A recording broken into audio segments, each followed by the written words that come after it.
राधे शुभ बिहानी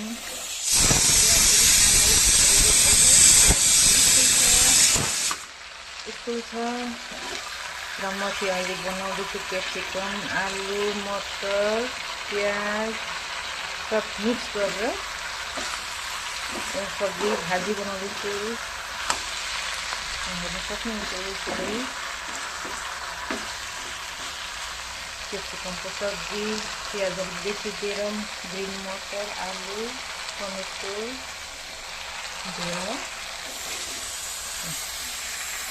एउटा सब्जी यहाँ दाल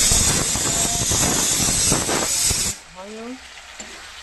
बिहान बिहानको नास्ता चाहिँ यस्तो खाना चाहिँ यसरी अब बिहानै बनाउनु पर्यो खालको।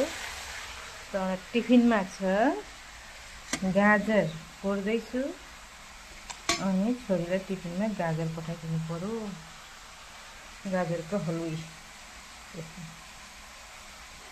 गाखिर टिक्का पाइरहेछु र यसरी नै बिहानको ब्रेकफास्ट भन्नु पर्यो। अब छोरीहरू स्कुल जाने भएछ दाल साल सब बनाउनु पर्यो नि त।